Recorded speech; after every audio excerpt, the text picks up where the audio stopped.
അപ്പോൾ നമസ്കാരം ഫൈസലിക്ക. ഫുൾ പേരെന്താ? ഫൈസൽ ഇറൂക്ക മട്ടാഞ്ചേരി. ഫൈസൽ ഇറൂക്ക മട്ടാഞ്ചേരി. എത്ര വർഷമായി ഈ സിനിമാ ഫീൽഡിലേക്ക് വന്നത്? ഞാൻ അധികം വർഷമായെന്ന് വെച്ചാൽ 2007 ചോട്ടാ മുമ്പിൽ വന്നാണ് അല്ലേ? അതിലെന്തായിരുന്നു വർഷം? അതിൽ ചെറിയൊരു വേഷമായിട്ട് ഇതേപോലെ കേക്കടിച്ചിട്ട് ഗുണ്ടാ സെറ്റപ്പ് അവർ കാശൊക്കെ മേടിക്കാൻ വന്ന് കാശ് കൈമാറാൻ ഫ്രെയിമുള്ള സാധനമാണ്. ഫ്രെയിമിലുണ്ട്, വലുതായിട്ട് ഇല്ല. ആ സീക്വൻസിൽ മാത്രമേ ഉള്ളൂ. ആ മുട്ടയിൽ നിന്ന് എങ്ങനെയാണ് ഈ ഒരു റേഞ്ചിലേക്ക് മാറും? അത് ഒരു സാഹസികമായ കഥയാണ് അല്ലേ? അപ്പോൾ നമസ്കാരം, രാജേഷ് ആലത്തൂരിനോടൊപ്പം നമ്മൾ ഫൈസൽ മട്ടാഞ്ചേരിയാണ്. അപ്പോൾ നമുക്ക് 2007 സിനിമ തുടങ്ങി ഇന്നിപ്പോൾ എത്ര സിനിമ നമ്മൾ കാണിച്ചു? ഡയറിയിൽ നോക്കേണ്ട എഴുതി വെച്ചിട്ടില്ല. Very good.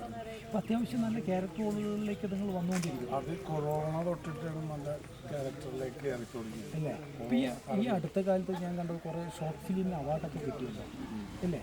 ഇപ്പോൾ അടുത്ത ഏതോ പുതിയൊരു സിനിമ നല്ലൊരു വേഷം ചെയ്തല്ലോ, ഏതായിരുന്നു ആ സിനിമ? അത് തെളിവ് സഹിതം മൂവി. പിന്നെ കൊമ്പംകൊല്ലി വേണം, നല്ല വേഷമായിരുന്നു സിനിമ. പക്ഷേ എടുത്തു പറയാത്തക്ക നല്ല പടങ്ങൾ കൊമ്പംകൊല്ലി വേണം, ഒറ്റിറ്റി അത് കൊള്ളാം. കൂടാതെ തെളിവ് സഹിതം നല്ലൊരു പിക്ചറായിരുന്നു. സിനിമ എന്താണ് നിങ്ങൾക്ക് സംഭവം? സിനിമ ആണ് ഇപ്പം എന്നെ ആശ്വസിപ്പിക്കുന്നത്. ജീവിതത്തിൽ പല ഓട്ടങ്ങളുമായിരുന്നു. ഇതിൻ്റെ പുറകെ കൂടിയത് കൊറോണ തൊട്ടിട്ടാണ് ശരിക്കും അങ്ങോട്ട് കയറിയത്. മറ്റത് ജീവിതം അതിൻ്റെ ഇടയ്ക്ക് ഇങ്ങനെ ജൂനിയറായിട്ട് ഒരുപാട് പോയിട്ടുണ്ട്. ജൂനിയറായിട്ട് അത് എക്സ്പീരിയൻസിന് വേണ്ടിയാണ്. സിനിമ എന്താണെന്ന് അറിയണം, അതിൻ്റെ ചുറ്റുമുള്ള കാര്യങ്ങളറിയണം. സിനിമ നമ്മൾ അഭിനയിക്കാൻ പോയപ്പോഴും അതിൻ്റെ ചുറ്റും എന്ത് കിടക്കണം, അതിൻ്റെ ക്യാമറേൻ്റെ പിന്നിൽ എന്താണ്, മേക്കപ്പ് മാൻ എന്താണ്, മറ്റേ യൂണിറ്റ് എന്താണ്, അങ്ങനെ പല പല കാര്യങ്ങളുണ്ട്. എൻ്റെ സ്വപ്നം എന്ന് പറഞ്ഞാൽ സിനിമയിൽ എല്ലാ ഭാഗങ്ങളും പഠിക്കുക, ഡയറക്റ്റ് ചെയ്യണമെന്നുണ്ട്, അത് സിനിമ ചെയ്യണമെന്നുണ്ട്. അതിക്ക് മുമ്പ് പടിപടിയായിട്ട് 2-3 ഷോർട്ട് മൂവി ചെയ്തിട്ട് അത് കഴിഞ്ഞിട്ട് വേണം സിനിമയിലേക്ക് കയറാൻ. എന്താണെന്ന് വെച്ചാൽ അതൊരു പഠിപ്പാണ്. ഞാൻ സ്റ്റുഡിയോയിലൊക്കെ പോയിരിക്കാറുണ്ട്. ഞാൻ ചെയ്ത വർക്കിൻ്റെ ഇപ്പോൾ ഈ അടുത്ത് ചെയ്തത് വീരാമന്മാർ ചെയ്ത ആരാണ് പ്രാന്തൻ എന്ന് പറഞ്ഞു. അപ്പോഴും ഞാൻ സ്റ്റുഡിയോയിൽ കയറിയിരുന്നു, എഡിറ്റിംഗ് ടേബിളിൽ കയറിയിരുന്ന് കുറച്ച് കാര്യങ്ങൾ മനസ്സിലാക്കി. അതുകൂടാതെ മെക്കൻജിയം എന്ന് പറഞ്ഞു ഷാജു പൊന്നാണി ചെയ്ത്. അപ്പോൾ അതിൻ്റെ എഡിറ്റിംഗ് ടേബിൾ കുറച്ച് കയറിയിരുന്നു. അങ്ങനെ കുറച്ച് കയറിയിരുന്നിട്ട് കാര്യമില്ല. ഏറ്റവും കൂടുതൽ പണി തന്നെ എഡിറ്റിംഗ് ടേബിളിലാണ്. ഡയറക്റ്റ് ചെയ്യാൻ ഈസിയാണ്. ഒരു നല്ല ചീഫ് അസോസിയേറ്റിന് ഇട്ടാൽ നമുക്ക് action, camera rolling, action cut ഇങ്ങനെയൊക്കെ പറഞ്ഞാൽ മതി. പണി എടുക്കുന്ന മറ്റൊന്നെടുത്ത് പോകും. ഏത് ഡയറക്ടറാകാനായിരിക്കും പറ്റും. പക്ഷേ ഏറ്റവും കൂടുതൽ വർക്ക് വരുന്നത് എഡിറ്റിംഗ് ടേബിളിൽ നമ്മൾ കട്ട് സീൻ ബൈ സീൻ ഇങ്ങനെ ഇട്ട് കളറിങ് ഗ്രേഡിങ് അത് ഇതൊക്കെയാണ് പണി. എന്താണ് ഫൈസലൊക്കെ വേറെ ബിസിനസ്? എനിക്ക് ഹോം സ്റ്റേ കാര്യങ്ങൾ ടൂറിസം വരുന്നു പോട്ട് വെച്ച്. അതൊക്കെ മാറിയിട്ട് ഒരു ചെറിയൊരു കടയുണ്ട് പോട്ട് വെച്ച്. ഇപ്പം ഹോട്ടൽ പോകുന്നു. ഒരു ബിസിനസ്മാനും കൂടിയാണ് അല്ലേ?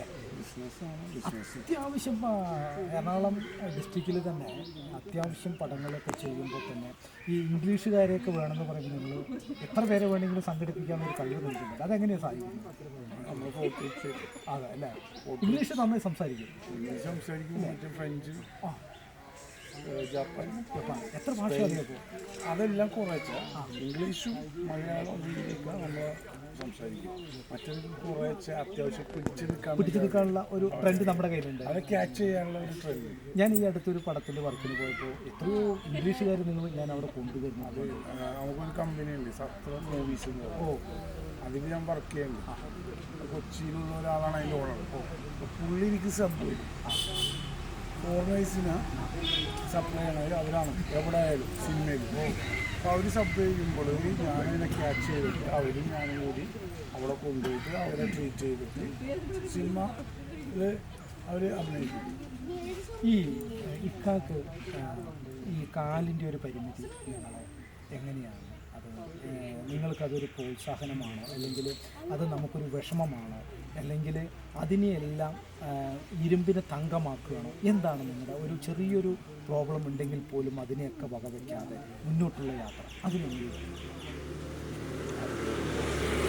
അത് സാഹസികമായ സ്റ്റോറി തന്നെയാണ് ഞാൻ പറയാം. എനിക്കൊരു സംശയം ചോദിക്കാനുണ്ട്. അത് മറക്കരുത് ആ ചോദ്യത്തിലേക്ക്.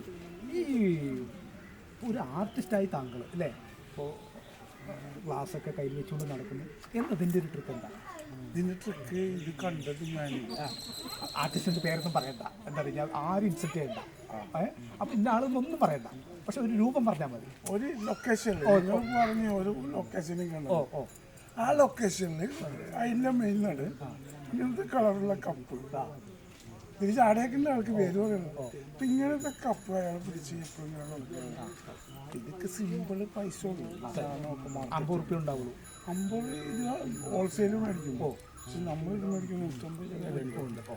അതാണ് കടയിൽ പോകുമ്പോൾ. അപ്പോൾ ഇത് നമുക്കും കിട്ടൂലോ, മേടിക്കാം. അത് ഞാൻ മേടിച്ചപ്പോൾ നമ്മൾ ലൊക്കേഷനിൽ പോകുമ്പോൾ നമുക്ക് ചായ ഇതിൽ കുടിക്കും. ഒരു ആർട്ടിസ്റ്റിനുള്ള പ്രതികാരമാണോ ഈ ക്ലാസ്? അതെ, അയാൾ ആകുമ്പോൾ കണ്ട് ഇതൊക്കെ പിടിച്ച് വയ്ക്കുമ്പോൾ എനിക്ക് തോന്നിയിട്ടുണ്ട് ഇയാൾ എന്തിനാണ് ഇത്ര ആകുമ്പോൾ കാണിക്കുന്നത്. ഈ പല ആ ചെയറെടുത്തെഴുതി അയാൾ ഉപയോഗിച്ച് ചെയറെടുത്തെഴുതി മാറ്റാൻ ആൾക്കാർ മറിച്ചിടുന്നു.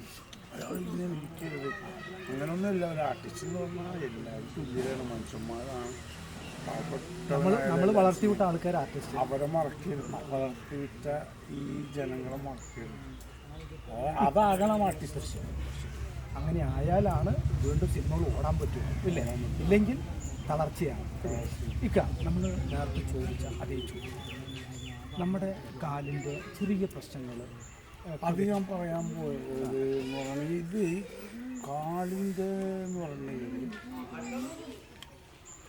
അപ്പോൾ നമസ്കാരം. രാജേഷ് ആലത്തൂരിനോടൊപ്പം ഫൈസൽ മട്ടാഞ്ചേരിയാണ്. വീണ്ടും അടുത്ത ഒരു റൗണ്ടിലേക്ക് ഞങ്ങൾ വീണ്ടും വരുന്നതായിരിക്കും. Thank you so much.